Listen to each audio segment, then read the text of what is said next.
All right, wonderful. Welcome to our latest Zoom training on screen sharing in Zoom. Today we are going to talk about what screen sharing is and how to do it, and then a couple of additional neat features that you can use in screen share, like sharing sound and only sound. So what is screen share? Screen sharing is when you share your computer screen in a Zoom meeting, and this allows everyone else in the meeting to see what's on it.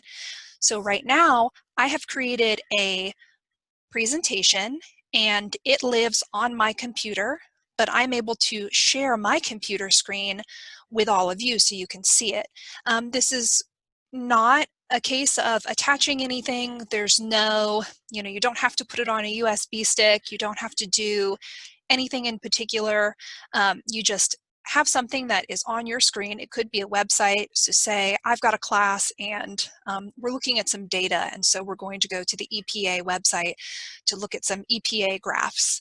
And I would like for everyone in my class to see this information. I could share my screen, go to the website, pull up these graphs, and everyone would be able to see them. It's really useful for sharing PowerPoint slides or any other content that's on your computer that you would like to share with the participants of your class. I'm going to show you this short little video that sort of goes over the basic steps of screen share, and then we are going to look a little bit deeper at those steps. In this video, you'll learn how to share content within a Zoom meeting. Simply select Share Screen at the bottom of your meeting window to get started. From here, you'll be given various options for sharing, such as sharing your full desktop or an individual application you have open on your computer. You can also access advanced sharing options and the ability to share an individual file from a specific location as well. If you're planning to share content that contains audio, such as a third-party video, be sure to select Share Computer Sound in the bottom left-hand corner to ensure that your participants can hear your computer sound as you're sharing. When you're ready, select Share on the right-hand side. Once content sharing begins, you can always stop the share to stop sharing content with others at any time. If you need to pause the share to take a momentary break or prepare other materials, this is an option as well. Or if you'd like to share a new piece of content, you can simply select New Share and select another piece of content for a seamless transition. Great, so now let's look at each of those things in a little bit more depth. So to get started, getting started with screen share is probably the easiest part of the whole process. Remember last week when we talked about the toolbar that's at the bottom of your screen, or if you're on an iPad, it might appear at the top. In that toolbar, you've got, your mute, your stop video option, etc. You also have a little green icon that says screen share. When you hit that button, you're going to see a page that looks very similar to this one right here that I'm showing you. When you hit screen share or share screen, this screen will pop up, and this is sort of giving you your choices of what you want to share. You have a couple of options here.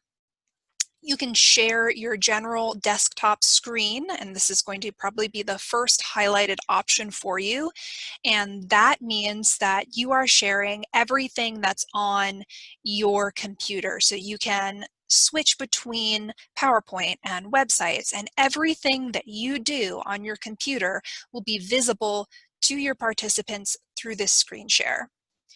Of course, you want to be careful when you share your entire desktop, because you don't want anyone to see any information that you don't want shared, any passwords. You might not want to have your email up. So I do want to caution everyone, this is a tool where people can see your entire computer screen. So keep that in mind before you share your screen. You do have another option here, which is to share just one specific application. And so an example of this would be if I am sharing a PowerPoint and I've already got that PowerPoint open on my computer. When I go to click share screen and this page pulls up, it will give me the options of all the pages that I have open. So if I have PowerPoint open already, I can select PowerPoint from that list of applications and share only my PowerPoint screen. This is great because if for some reason you need to click off to look something up or pull up a different page, your class participants won't see any of that. All they will see is the application that you have shared. So if you're on PowerPoint, they will only see that particular program that you have chosen to share. You also have the option, you'll see circled in green here, to share computer sound. Anytime you are sharing a PowerPoint or a YouTube video from YouTube, for example, that has sound, you will want to make sure that this box is checked. And this is a mistake that I make all the time. It's small, it's in the bottom left-hand corner. It's easy to forget to check this box, but it's also easy to stop your share and then reshare and check the box if you forget. It's just one of those little things. If you want your computer sound to come through, then you have to check this box. You also will see that there's an optimize screen share for video clip box. This is fine if you are sharing a full screen clip. So if you're in YouTube and you're showing full screen, this will really optimize your bandwidth usage so that that video clip is transferring a little less data, just making it an easier share. However, word of caution here, if you are not doing a full screen video, sometimes this can make everything else on your screen a little bit blurry. So some people have found it to be really successful to select optimize for video clip, and some have had some trouble with it. So it's not really necessary to check that off, but it is something to experiment with. When you start sharing your screen, you will see that you have a new sort of different variety of your menu bar that has all of your meeting controls. This menu bar can be dragged around the screen and moved to a different location. So you can't see it on mine, but it appears to me at the very bottom across my screen.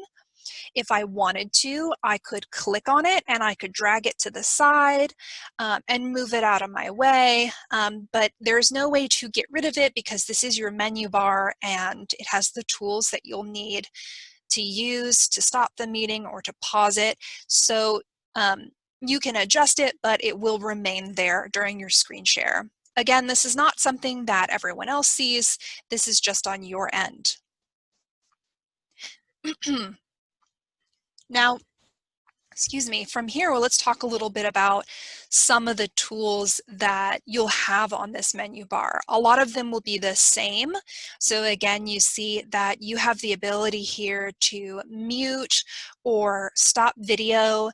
So sometimes if you are sharing your screen and you still have your video going, that can eat up a lot of bandwidth, and you might find it useful to stop video while you're screen sharing. You might want to mute yourself if you're showing a video, you know, and you have to cough and you don't want it to come through. You can mute yourself from here. So you see a lot of the same tools that you would normally see in this menu bar. The ones that are different are pause, share. So you will see there on that menu bar, there's an opportunity to pause. And this, when you click pause, it pretty much just freezes the screen that everyone is seeing. So let's say I hit pause right now, you would continue to see this screen that I'm showing you, but I could go click somewhere else, reference my notes, and then come back to it. Now, if you unpause and you're on a different screen when you unpause it, then of course your participants are going to see whatever new screen you're on now. So it's a nice little, you know, way to stop without really disrupting your flow. So pausing is a great tool. It's exactly what it says, just a chance to pause. You can also stop your share. So the red button will stop the screen share and return you to just your regular Zoom interface. And you also have a button for new share. And basically this is useful if you've chosen just one application. So say I selected to share PowerPoint, but I realized that I wanted to go to YouTube to search for a video that I want my class to see. I could click New Share and open a web browser to do this. This will take away, obviously, what you were originally sharing and then switch it to the new page. But it's just like it's swapping it out. You're swapping out one share for a different one. Of course, you could also completely stop sharing your screen and then reshare again. That's another way to do it. The new share is just sort of a little shortcut. And again, when you're finished and you're ready to stop sharing your screen, you'll just hit that red stop share button. So something that you're probably all seeing right now that there have been a lot of questions about is the list of participant video thumbnails. So you might be seeing it as a film strip looking sort of film strip of thumbnails in which you'll probably see my video followed by the thumbnails of the other participants. And this is something that is adjustable. So if it's in your way, if you are seeing, 4 of those thumbnails or just one, and it's kind of in your way, you've got a couple of options for how to deal with that. And one really important thing to remember is that what you are changing is only being changed on your computer. When you adjust what we're going to talk about, these thumbnails, this doesn't change what anybody else sees except for you. So everybody has to do this on their own. So you'll see at the top of that little film strip of thumbnails, we can all look at it right now, that there's sort of a stair stepper of larger to smaller options to minimize that strip of thumbnails. So obviously clicking on the smallest one will take it down to none. The next one will give you just one image, and so on and so forth. So when I minimize it, I have now taken mine down to the smallest one, so I don't see any thumbnails. I only see my whole screen. There is still a little box that remains, but it's pretty easy to just click on and drag. You can drag it to one side of the screen or another, move it out of your way. That's a really handy thing too. But in doing that, I'm not changing what you see. I'm only changing what I see. So if you've got a PowerPoint that you're sharing with your class and you're screen sharing and you have minimized these videos so that they're out of your way, that does not mean that that's the view that your class is seeing. They're still going to see those unless they minimize them on their own. So some people like to see a lot of the faces. It's a nice little social reminder of, hey, there's everybody. It's kind of nice to know we're all here.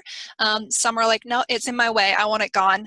And that's something that people might ask you about, and it's pretty easy. Just minimize that.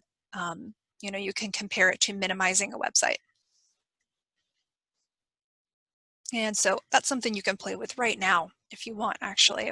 Like I said, it won't impact anyone else's video, so it's a kind of a nice little stress-free. All right, now we're going to jump into something a tiny bit more complicated. The question about how can you view your notes while screen sharing. This is something that may not apply to you. And if it doesn't, then I'm sorry for diving into this tool more than you will need. And again, this is not anything that you have to try. This is just an option for people. So I know a lot of folks, when they create a PowerPoint, like to have some notes. I do as well. I am kind of got my pen and paper that I use. It just makes it a little bit easier for me. You can also print your notes in advance, which is a really stress-free way to do it. Just have them physically printed, and that way you don't have to, if you're a little nervous about making the process go seamlessly, I would advise that you just go ahead and print your notes if that's an option for you.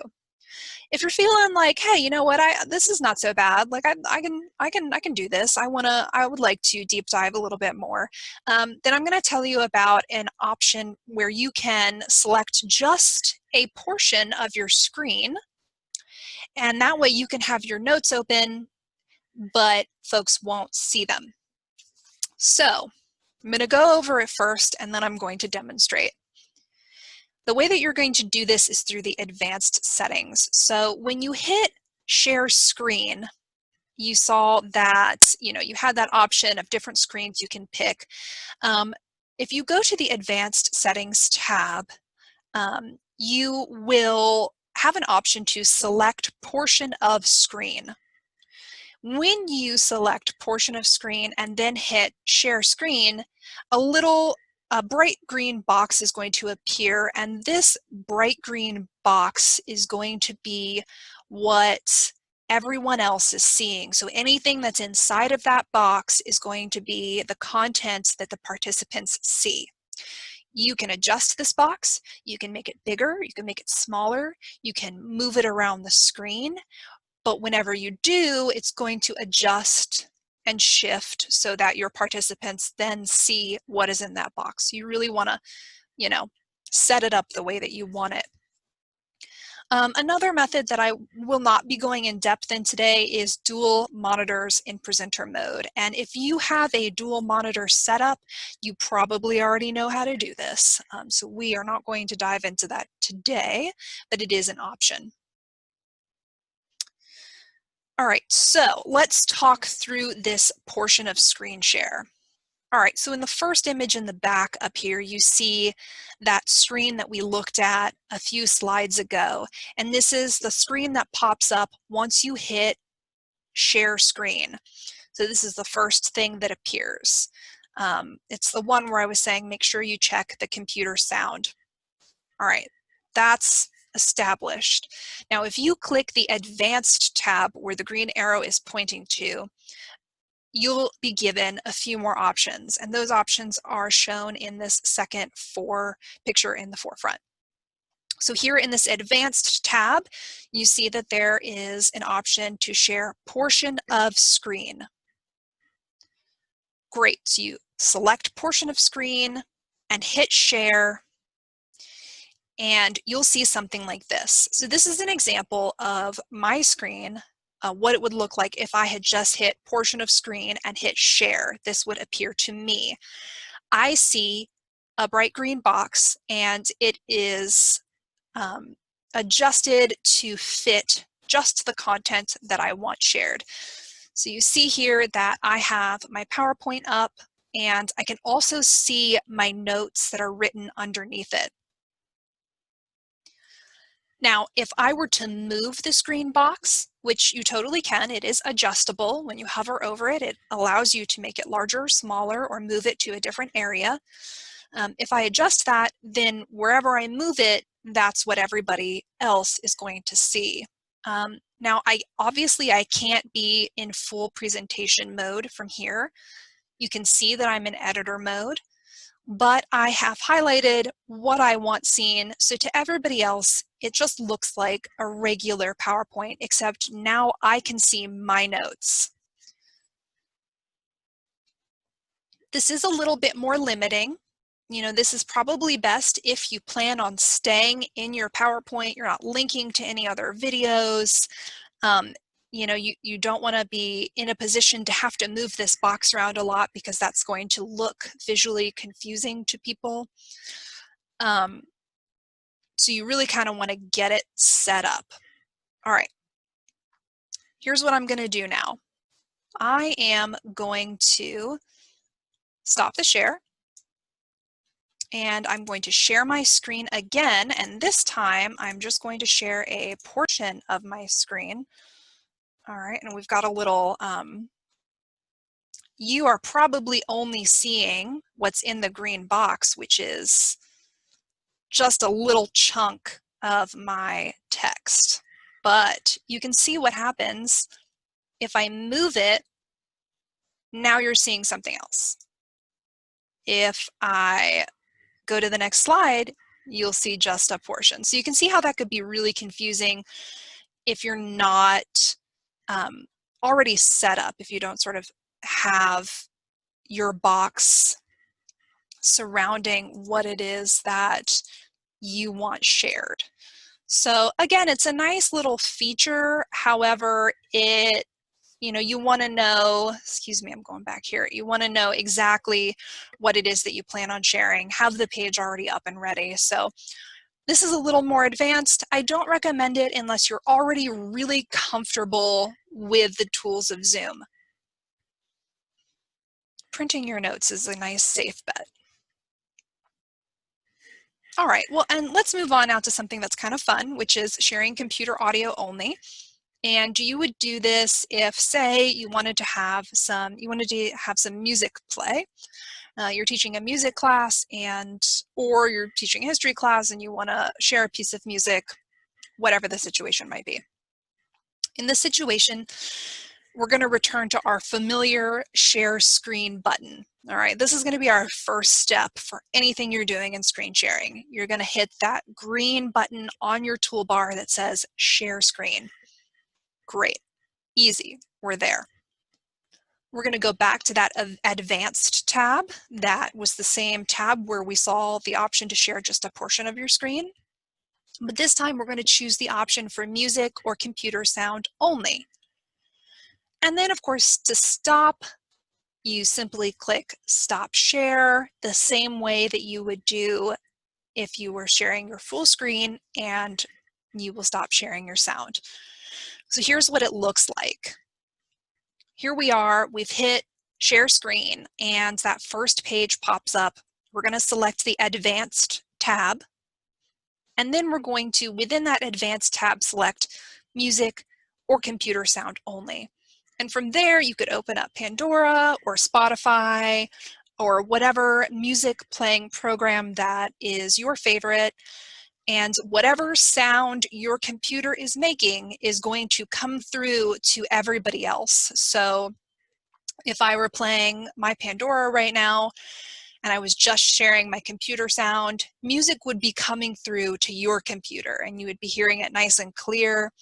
It would not share any images from your computer, only the sound. If you select advanced, share music or computer sound only, then that's a great way to share just sound.